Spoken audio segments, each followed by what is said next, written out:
நேர்களுக்கு வணக்கம். மற்றும் ஒரு குருஷேத்திரம் நிகழ்ச்சிக்கு உங்களை வரவேற்கிறோம்.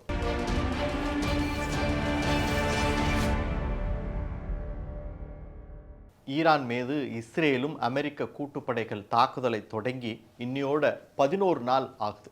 இந்த போரில் ஈரானுக்கு பலத்த சேதமடைஞ்சிருச்சு.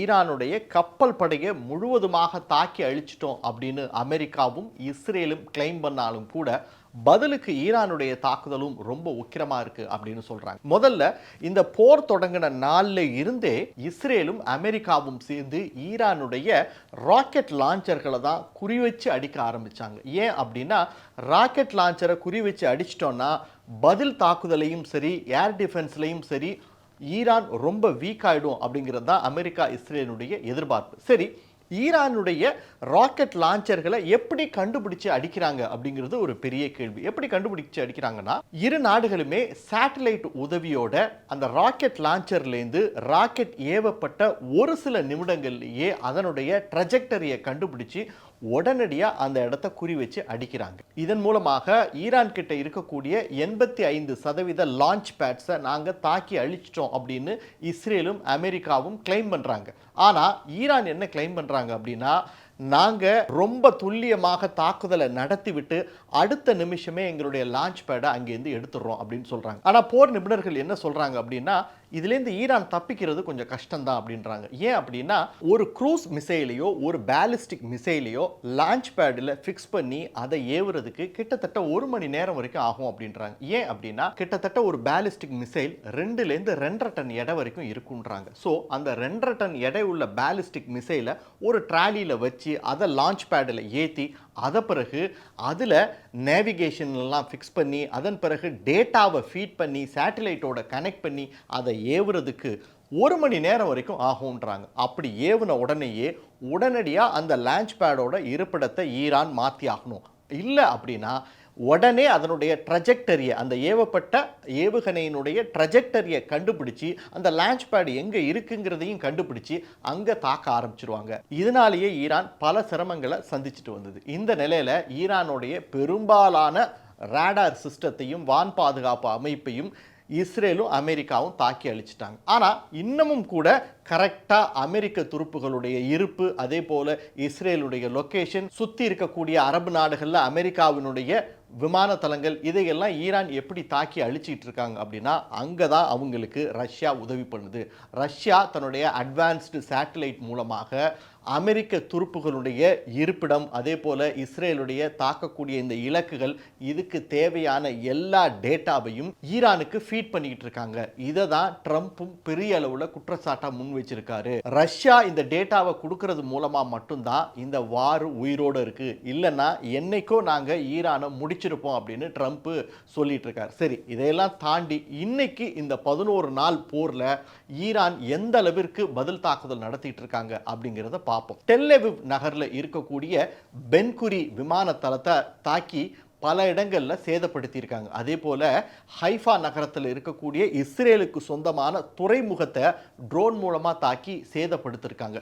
இது எல்லாமே இஸ்ரேலுக்கு மிகப்பெரிய பின்னடைவாக பார்க்கப்படுகிறது. அது மட்டும் இல்லை, ஈரான் ஒரு அதிர்ச்சிகரமான தகவலை சொல்லியிருக்காங்க. என்ன அப்படின்னா, இப்போ வரைக்கும் நாங்கள் 2010லேருந்து 2014 வரையிலான காலகட்டத்தில் தயாரித்த ஏவுகணையை தான் யூஸ் பண்ணியிருக்கோம். அதன் பிறகு, அதாவது 2014லேருந்து 2026 வரைக்கும் நாங்கள் தயாரித்த அதிநவீன ஏவுகணைகள் எல்லாமே ஸ்டாக்கில் இருப்பு இருந்துக்கிட்டே இருக்குது. இதை வச்சு நாங்கள் இன்னும் 3 வருஷத்துக்கு இந்த போரை நடத்த முடியும் அப்படின்னு சொல்லியிருக்காங்க. அதாவது நாங்கள் இதுவரைக்கும் நடத்தின இந்த தாக்குதலுக்கு எங்ககிட்ட ஸ்டாக்கில் இருக்க ஏவுகணையில் ஒரு ஃப்ராக்ஷன் ஆஃப் பகுதியை தான் நாங்கள் உபயோகப்படுத்தியிருக்கோம் அப்படின்னு சொல்லி ஒரு அதிர்ச்சிகரமான தகவலையும் சொல்லியிருக்காங்க. அது மட்டும் இல்லை, இனிமே நாங்கள் ஏவ போகிற எல்லா ஏவுகணையிலையும் மினிமம் 1 டன் அளவிற்கு வெடிபொருட்களை வச்சு ஏவ போகிறோம் அப்படின்னு சொல்லியிருக்காங்க. இதில் குறிப்பாக எங்ககிட்ட கொரம்ஷன் மாதிரியான அதிவேக ஏவுகணைகள் ஸ்டாக் ரொம்ப அதிகமாக இருக்குன்னு சொல்லி அதிர்ச்சியை ஏற்படுத்தியிருக்காங்க. இது ஒரு பெரிய ஷாக். அப்படின்னா இன்னொரு பெரிய ஷாக் என்ன அப்படின்னா, இந்த போரில் புதிய யுக்தியை ஈரான் கையில் எடுத்திருக்காங்க. அது என்ன அப்படின்னா, இந்த மிடில் ஈஸ்ட் நாடுகளில் இருக்கக்கூடிய பஹ்ரைன், சவுதி, UAE, துபாய் இது போன்ற நாடுகள் தங்களுடைய குடிநீர் தேவைக்காக கடல் நீரை சுத்திகரிப்பு பண்ணி அதை தான் குடிச்சிட்டு இருக்காங்க. இப்போ அதுல தான் கை வச்சிருக்கு ஈரான். அங்க இருக்கக்கூடிய பல டீசாலினேஷன் பிளான்ட் எல்லாம் தாக்கி அடிச்சுக்கிட்டு இருக்காங்க. அப்போ இந்த போர் தொடர்ந்தா பெட்ரோலுக்கு தட்டுப்பாடு வருதோ இல்லையோ, அரபு நாடுகளுக்கு குடிக்க தண்ணிக்கு பெரிய அளவுல தட்டுப்பாடு வரும் அப்படிங்கிறது ஒரு பெரிய அதிர்ச்சியை ஏற்படுத்தியிருக்கு. அது மட்டும் இல்லை, இப்போ ஹர்மூஸ் ஸ்ட்ரெயிட்டை ஒட்டுமொத்தமா தங்களோட கைக்குள்ள கொண்டு வந்திருக்காங்க. இந்த போரை முடிவுக்கு கொண்டு வரலன்னா ஒரு கப்பலை கூட இங்கேருந்து நாங்கள் நகர விட மாட்டோம் அப்படின்னு ஈரான் அழுத்தம் திருத்தமா சொல்லியிருக்கு. அதுவும் குறிப்பா கமேனியினுடைய மகன் முஜ்தபா கமேனி புதிய தலைவரா பதவி ஏற்றதுக்கு பிறகு ஈரானுடைய தாக்குதல்ல ஒரு பின்னடைவு ஏற்படும் அப்படின்னு எதிர்பார்த்த அமெரிக்காவுக்கும் இஸ்ரேலுக்கும் அதிர்ச்சி தான் காத்திருக்கு. ஏன் அப்படின்னா, ஈரான் புதிய அதிபர் பதவி ஏற்றிலிருந்து அடின்னு அடிச்சிட்டு இருக்காங்க இஸ்ரேலையும் அமெரிக்காவும். அமெரிக்காவினுடைய பதில் தாக்குதல்கள் பல மடங்கு பலமா இருந்தாலும் ஈரான் அதை பத்தி கவலைப்படல. தங்கள் நாட்டு மக்கள் கொல்லப்படுறாங்க அப்படிங்கிறத விட இந்த போர்ல ரிவெஞ்ச் எடுத்தே ஆகணும் அப்படிங்கிற ஒரு மனநிலைக்கு ஈரான் போயிட்டனால இந்த போர் அடுத்து வரக்கூடிய நாட்கள்ல ரொம்ப உக்கிரமா இருக்குன்னு சொல்லப்படுகிறது. இப்போ இதுக்கு நடுவில் இந்த போரில் சீனாவும் மறைமுகமாக ஈரானுக்கு உதவி செய்ய தொடங்கியுள்ளது. ஈரானுக்கு தேவையான ஏவுகணை சப்ளை, வெடிபொருட்கள் சப்ளை, அதே போல தேவையான டேட்டாவை வழங்குறதுக்கு சைனாவும் தயாரா இருக்கிறதா தகவல்கள் வெளிவந்திருக்கின்றன. இதனால அமெரிக்காவுக்கும் இஸ்ரேலுக்கும் கொஞ்சம் அடி வைத்த கலக்குது. ஏன்னா நாம இந்த போரை ஆரம்பிக்கும் போது ஒரு 2-3 வாரத்துக்குள்ள முடிக்கலாம் அப்படின்ற ஒரு கணக்கு போட்டு ஆரம்பிச்ச ட்ரம்ப் இது ஒரு 2-3 மாசத்துக்கு கூட இழுக்கப்படலாம் அப்படிங்கும்போது ஒரு பயத்தை ஏற்படுத்தியிருக்கு. அது மட்டும் இல்லை, இப்போ ரீசெண்டாக கூட அமெரிக்காவுக்கு சொந்தமான MQ-9 ரீப்பர் அப்படின்னு சொல்லக்கூடிய ட்ரோனை தாக்கி அழிச்சிருக்காங்க. இந்த ட்ரோனுடைய காஸ்ட், ஒரு ட்ரோனுடைய காஸ்ட் $30 மில்லியன் அப்படிங்கிறாங்க. ஏன் அப்படின்னா, இது வானத்திலே போய் எதிரினுடைய இருப்பிடத்தில் உளவு பார்த்து அது தேவையான அந்த இடத்துல இருக்கக்கூடிய இலக்கை தாக்கி அழிக்கவும் வல்லது.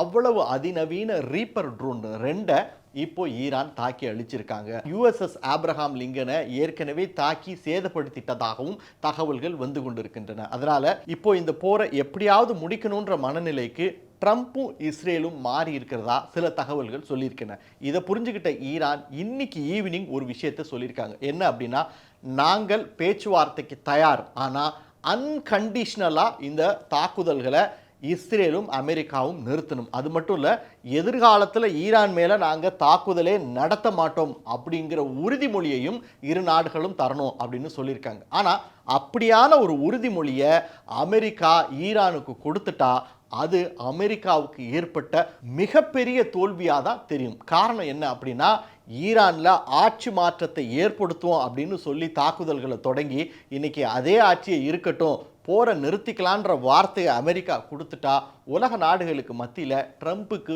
மிகப்பெரிய தலைகுனிவாக ஏற்படும். இப்போ இந்த போரை நிறுத்துறதுல ட்ரம்ப்புக்கும் இஸ்ரேலுக்குமே ஒரு புது சிக்கல் வந்திருக்கு. அதனால இந்த போர் எப்படி நிற்க போகுது, இன்னும் எவ்வளவு நாட்கள் தொடரப்போகுது அப்படிங்கிறது மிகப்பெரிய கேள்விதான். ஆனால் இதுக்கு மத்தியில் உலகம் முழுவதும் பெரிய அளவில் பெட்ரோல் தட்டுப்பாடு ஏற்பட்டிருக்கு. நமக்கே அதனுடைய எதிரொலி எல்லாருக்கும் தெரிஞ்சிருக்கும். பாகிஸ்தானில் முழுவதுமாக நாடு முழுவதும் பல இடங்களில் பள்ளிக்கூடங்களில் மூடிட்டாங்க. அலுவலகங்களுக்கு வர்றவங்க ஒர்க் ஃப்ரம் ஹோம் செய்யுங்க, முடிஞ்சவங்க ஒர்க் ஃப்ரம் ஹோம் பண்ணுங்க அப்படிங்கிற தகவல்கள்லாம் நமக்கு வந்துகிட்டு இருக்கு. ஆனால் இந்தியாவில் நிலைமை அந்த அளவுக்கு மோசமாக போகலை. ஏன் அப்படின்னா, இந்தியா பெட்ரோலுக்கு ரஷ்யா கிட்டேருந்து தேவையான அளவு வாங்கி கொள்ள முடியும். எரிவாயும் தேவையான அளவு இருப்பு இருக்கு.